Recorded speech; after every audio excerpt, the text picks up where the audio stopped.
Итак, рассматриваем следующую, четвертую задачу 10-го тура. Условие следующее. Каждый второй день хозяин водит лошадей пополнить запасы питьевой воды из источника. Каждый третий день возит на них фрукты, и каждый пятый день привозит на них сено. Сегодня за 5 дней до праздника урожая у них непростой день. Лошади должны сделать все эти 3 дела через сколько дней после праздника будет следующий такой же насыщенный день.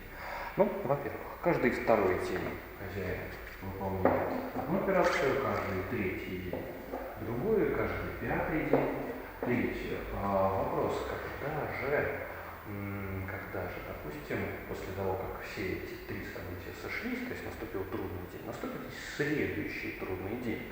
Очевидно, если бы пятерки не было, то 2 × 3 = 6, это был бы каждый 6-й день. Да, то есть через раз двойка не попадала, и через каждый 3-й раз у нас наступал бы трудный день. Но тут еще пятерка добавляется, да, поэтому нужно эти числа, они простые. Перемножим. То есть мы ищем наименьшее число, которое делится на третьих числах. Да. Это будет 30. И мы видим, что 30 это периодичность, с которой наступают трудные дни. Такие, да. Наши лошади. Нелегкая жизнь нашей лошади. Если представить, видите, такой временной шкалой все наши дни, здесь первый день, здесь какой-то 30-й. Здесь, допустим, урожай, да, урожай, ложечку оставим.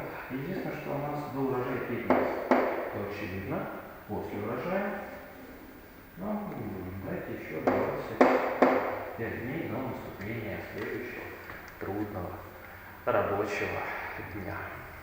Итак,